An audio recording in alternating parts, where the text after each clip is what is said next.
Welcome to the Becoming Your Best Version podcast. I am your host, Maria Leonard Olson. I'm a civil litigation attorney in Washington, D.C. I am an author, journalist, TEDx speaker, podcaster, and mentor to women in recovery. You can learn more about me at marialeonardolson.com, and I'd very much appreciate it if you'd subscribe to and review this podcast so that others may see it on their radar. All authors, including the one I have on the show today, very much appreciate reviews, good, bad, anything, because it's a numbers game. It's an algorithm, especially on platforms like Amazon. So if you could review my most popular book, 50 After 50, Reframing the Next Chapter of Your Life, I would appreciate that. Also, my TEDx talks, they are also on an algorithm on YouTube and the TED website. So if you can hit the like button, I'd really appreciate it.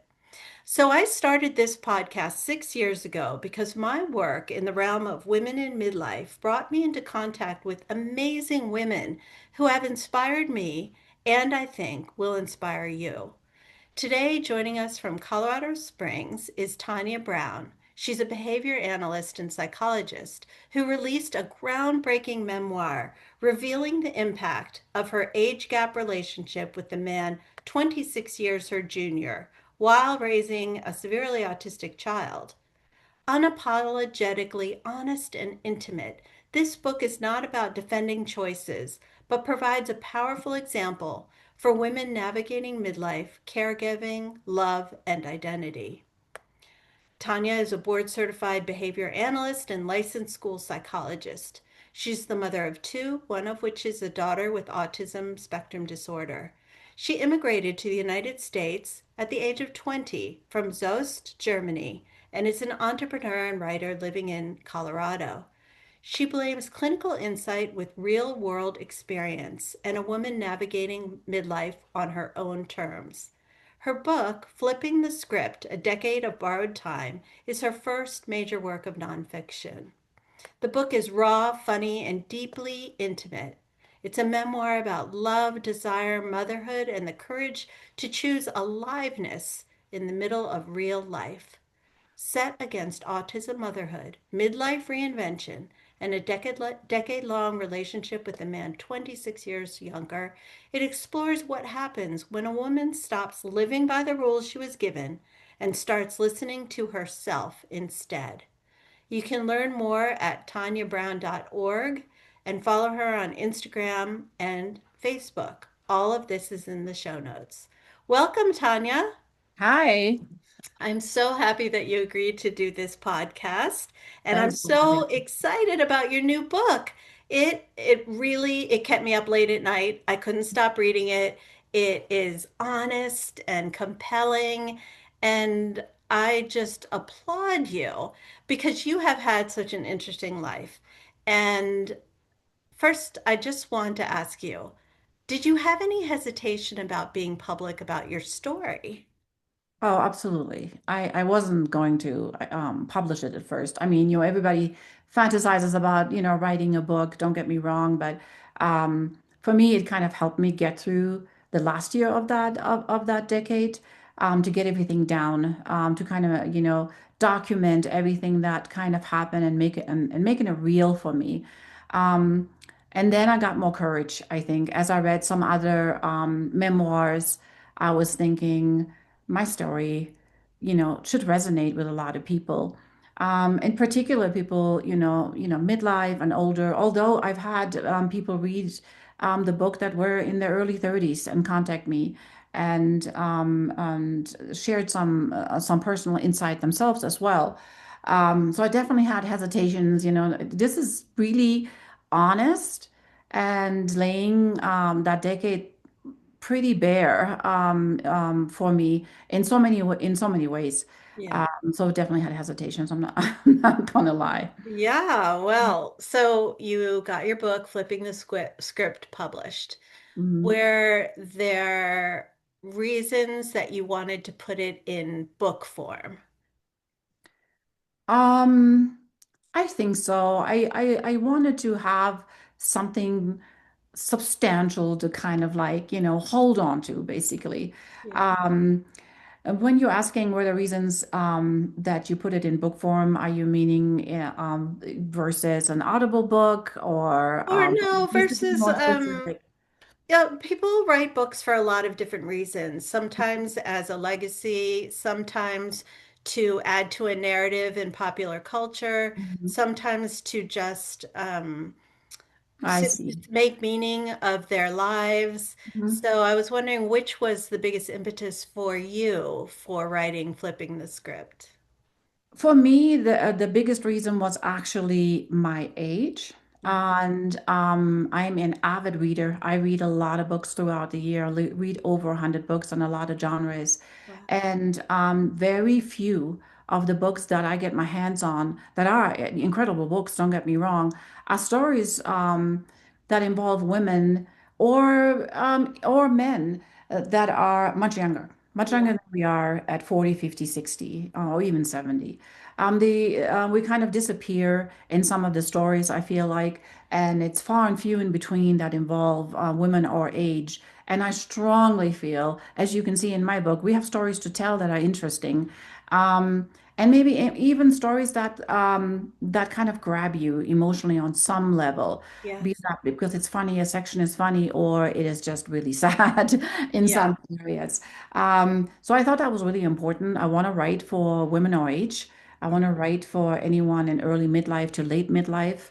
At least have them part of the stories because I think they need to be part of the stories because we're living this life, among everyone else. And, it doesn't stop after you hit 40 or after you hit 50. We have still so many things to do and all the time in the world now to do it if you Right. have, if you're lucky enough to have already been retired. Yeah, and sometimes this chapter is our best chapter. It has been for me in many Yes. ways. Yes, I So, agree. Hmm. yeah, why do you think people in our society still praise men who date younger women, but chastise women who date younger men? Why is that? I don't get it. I think it's just conditioning. As a behavior analyst, I'm going to have to answer it as a behavior Yeah. analyst. I think it's just irrational conditioning over many, many decades, hundreds of years even. And honestly, I think that sometimes, and I don't know, I think it's gotten better over time, but I think that women themselves um, just kind of place themselves in those expected roles and adhere to them. Um, Personally, um, most of the backlash, and I wouldn't even call it backlash really, but most of the comments and gestures or surprised looks were from women, and they were from women that were younger. It was usually from women that were in their mid 30s. Mm. Some, that were my age. Those were more the like good for you kind of looks or comments. But the younger women usually have a strong opinion about us venturing into that age pool of men because it's their age pool of men, right? Yes. And again, I'm not, trying to convince women to go out there and date someone 26 years younger. That is an outlier kind of number. It is definitely very rare especially at the age of 50, date down to 24 Yeah. when it started. Um, I'm not saying people need to go out and do that, but we are just still very hesitant um, to just accept those kind of changes. In the United States, I feel much more comfortable in Europe. Mm. And when we traveled over there, I felt a lot more comfortable. It wasn't even, it wasn't even a thing. I didn't even feel it. I didn't feel the age difference. Yeah. But I do feel it in the United States. I think it's comparable to interracial dating because Yes, in Europe, a black-white relationship was totally accepted long right. before that happened in the US. Yes. So I think what you are doing and what other people are doing who believe in equality Mhm. is changing the narrative. And I think your book is really important, an important contribution to that. So thank you Thank for you. putting I it hope out so. there. It definitely is. And then I think there's also a myth that women after a certain age are no longer sexual, which is just false. In fact, in the US, in nursing homes, they Mhm. have the highest level rates of Yes. STDs. Yes. I don't want to land there, but Yeah, yes, I agree. I mean, and it's just also, it's just comes from a taboo to speak about. I think even among the my friendship group, that is my age group, it's just not a conversation yeah, about anything. And I think, part of the book talks about men and the struggles that they go through physically in later life, and the numbers for prostate cancer and those kind of things. Maybe those conversations stop because, your friends don't want to talk about that and what might be going on at home. yeah, Again, the conversations in Europe are very different. My friends and my sisters, I have a large family in Germany. There is no taboo conversation about anything, yes, and that's really refreshing. And I've always felt that was kind of missing here. yeah, And I'm not saying it's with everyone, obviously, but to me, that was also missing. I was certainly not able to discuss my relationship with um, my 10-year relationship with my then boyfriend with the friendship group that I was in. It was very touchy. Nobody ever brought it up. Nobody ever asked, how is this person doing? But of course, there were so many other variables in that group because I was also friends with his mother and the larger group that was sort of hanging out for those 10 years. So that was difficult. It was definitely difficult. And I was shrinking. I definitely didn't know I was doing it at that time, but the book and writing the book was somewhat of a lifesaver for me, in this emotional lifesaver, I should say, because it made me realize just how much I have shrunk for other people yeah. and trying to make them more comfortable, basically. Not that I needed to discuss sexual practices or anything like that. That wasn't necessary, but even basics like questions just never really popped up in those circles. I was really struck by your former boyfriend's maturity in dealing with your daughter's situation. Yes. Can you describe for the listeners just how severe her condition is and what it entails on a regular day for you? Yeah, so she was always severely autistic, Mhm. but she was a happy, severely autistic child. She's lovable and adorable. But she would be up all night, but it would be more like I'm going to color all night, or she'd throw on some music, and then she'll be really loud in her room, and I would have to just be up and watch her. It's line of sight supervision. You can't be more than arm's reach out of line of sight because she just needs help with everything. She can't cook for herself. She can't do any of that. Now, 10 years fast forward, she obviously has learned more skills because she's in constant 40 hours a week ABA services. But during the time that he was with me, she got very ill, deathly ill, actually, and nobody could figure it out.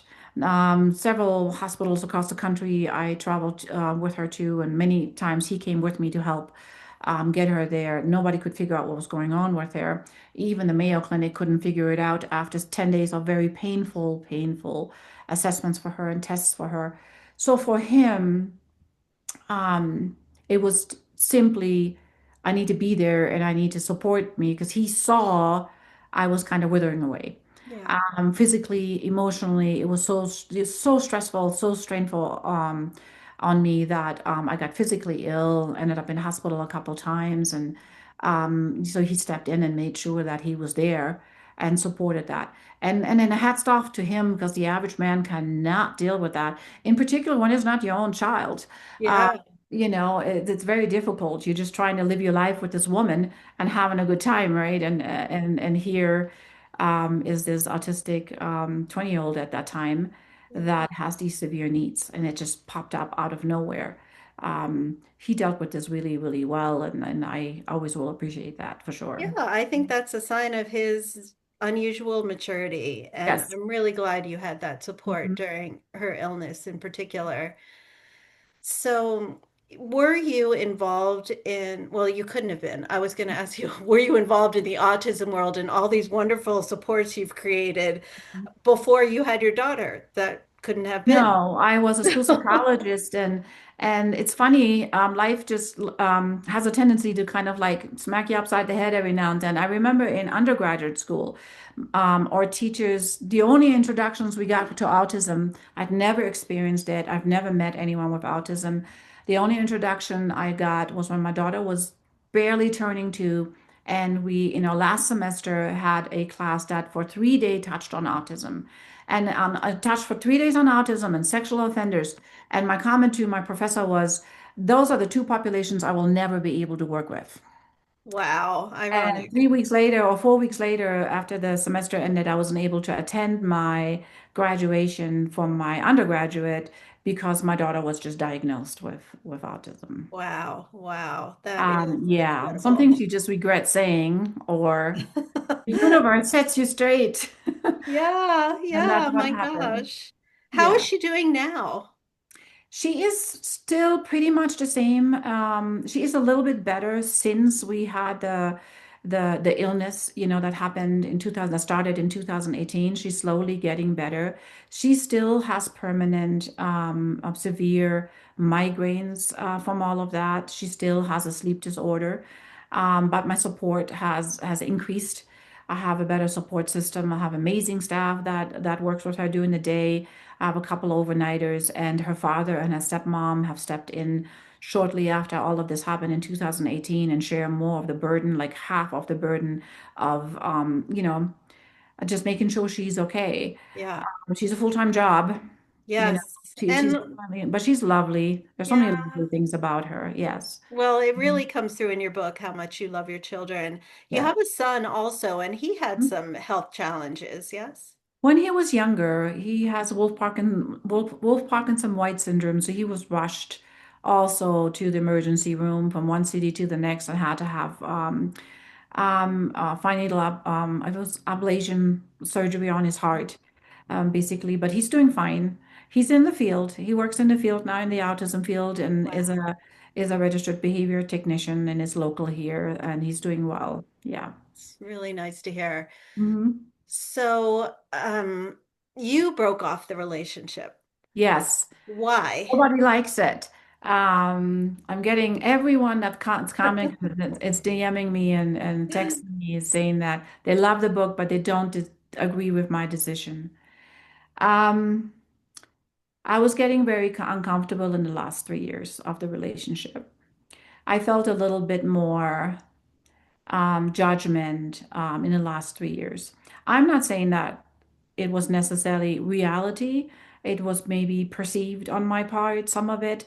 I now know that it was probably more me than other people looking in. But I have to also be honest, when you hit 60, and someone is still 34 at that age, he still has his whole life ahead of him. He is still, can get married and have children and live a full life. But on my end, I always knew this would be not I 100% was sure from day one that this was not would be to the end of my life. I just could not allow me being you know, um, 75 and he's, I don't know, whatever age, 40 something. It's just, I feel like it's too unrealistic, honestly. And it's not just self-esteem that got into the way. It is also just relatability that got into the way at the end, not in the beginning, not at all, because the opposites were amazing. They were actually the fun of the relationship. Mm, The childish part that's still in someone that's in their mid 30s is just an amazing thing to still experience when you're 50 and now I'm 61. And I think that's something I wish that men our age would hold on to more. yeah. And quite frankly, women too.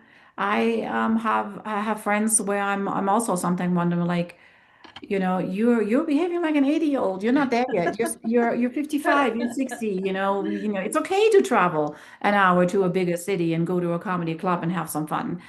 So the self-restriction that I think we impose on ourselves is pretty bad.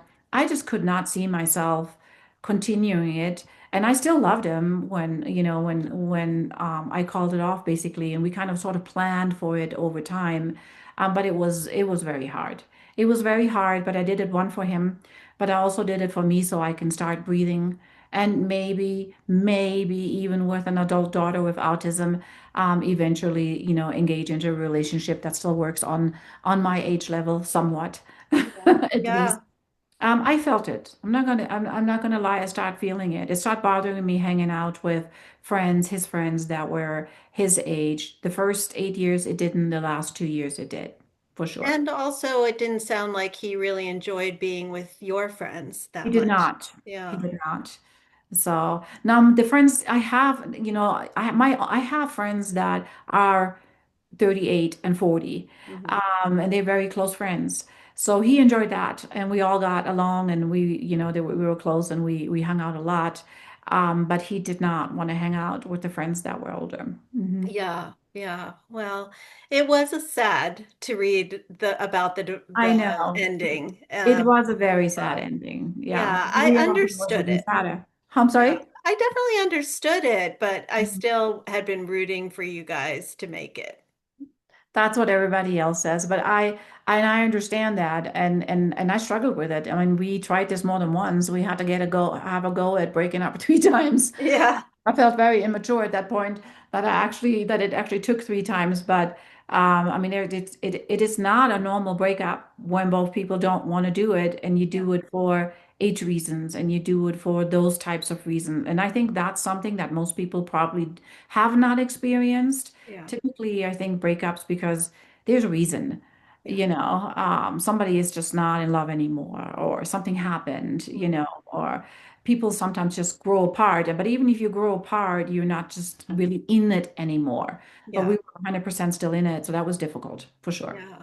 Mhm. I thought that one of the reasons also was going to be because you had to devote all of your finances and time to the care of your daughter. I thought that was going to be part of it. Um, I don't think it was that much of a part of it. Okay. It was not like it was an emotional, I mean, a financial strain on me to date. We lived together in this house, we shared certain bills and so forth. I wanted to be very clear because this is oftentimes the case with women and that date down, even if it's just 10 years down or 15 years down. This was not like a parasitic type of relationship where he was this parasite, you know living it up on this relationship with someone that owned a business and was self-sufficient. No, this was a man who was attracted to a woman that was independent. Yeah.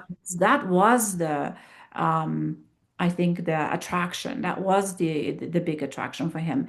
And now that I wrote the book and I did this research, I'm finding so many more situations like that, typically not 26 years younger, where the Mhm. man is that much younger, but women who are dating 10 years down, or some of them 12 and 13 years down, and the men who speak up and kind of ignore society's backlash for these men because they're just it's sexy to them, a woman who knows herself, a woman who has gone through everything, who's financially secure. Mhm. And I think it's also a burden to some men, this whole expectation that they have to be the caregiver, the financial caregiver, the emotional stabilizer in a family. Not that they don't want to do that at times, but I think so long it's been required of them, and an expectation to be all of that, Yes. for a woman, and they like it that a woman can be that for them as well. Yes. Sex appeal to that.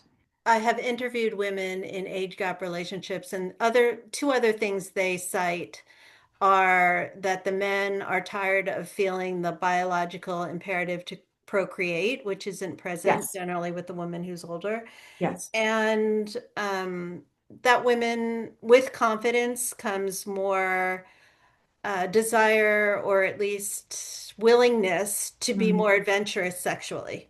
Yes, absolutely.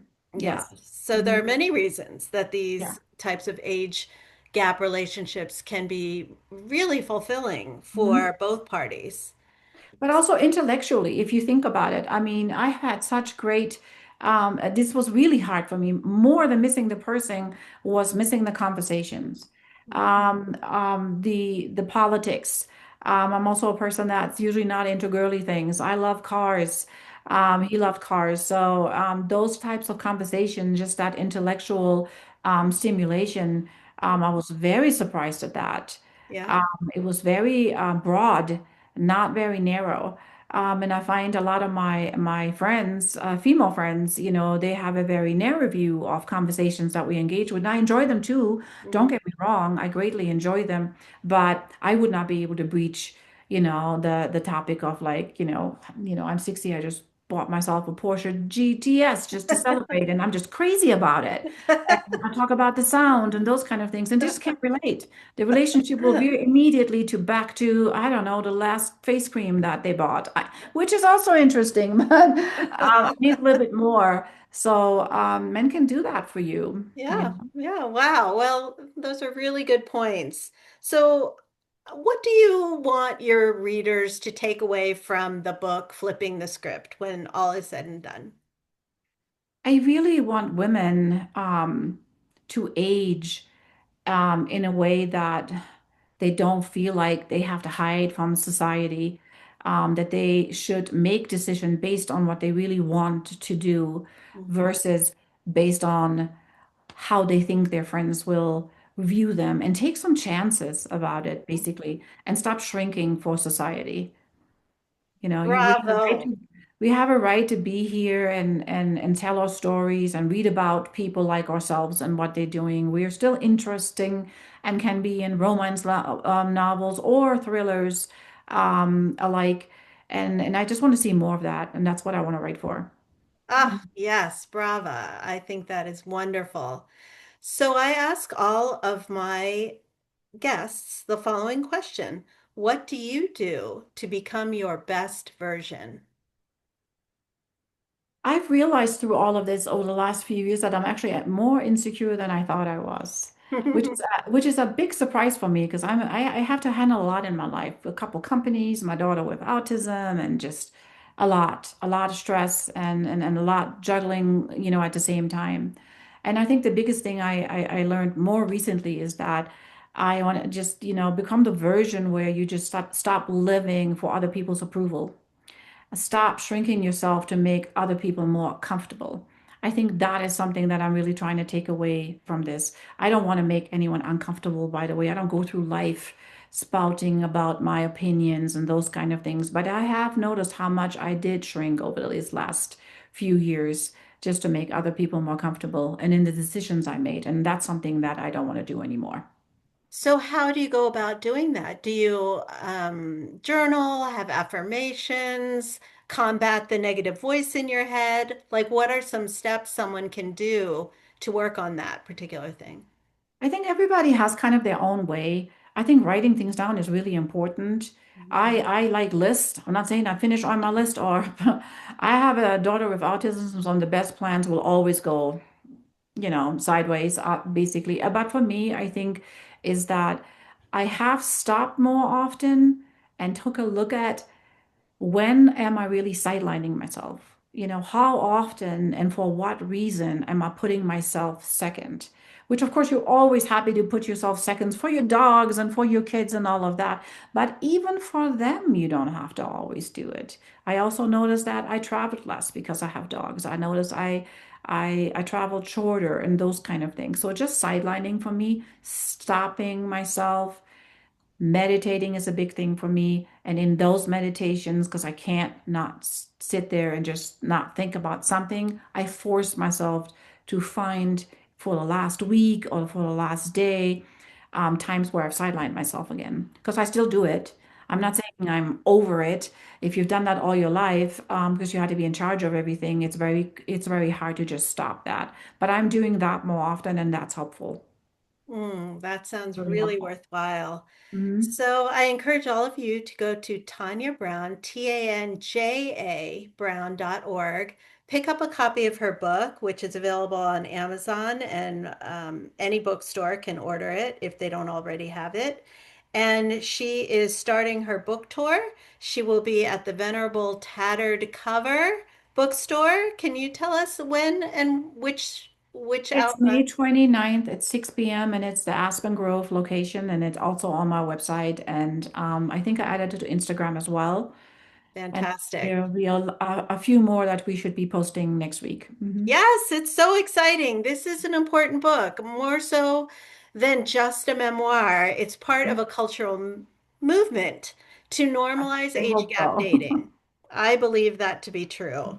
So thank you, Tanya, for being on the Thank you. show. Thanks.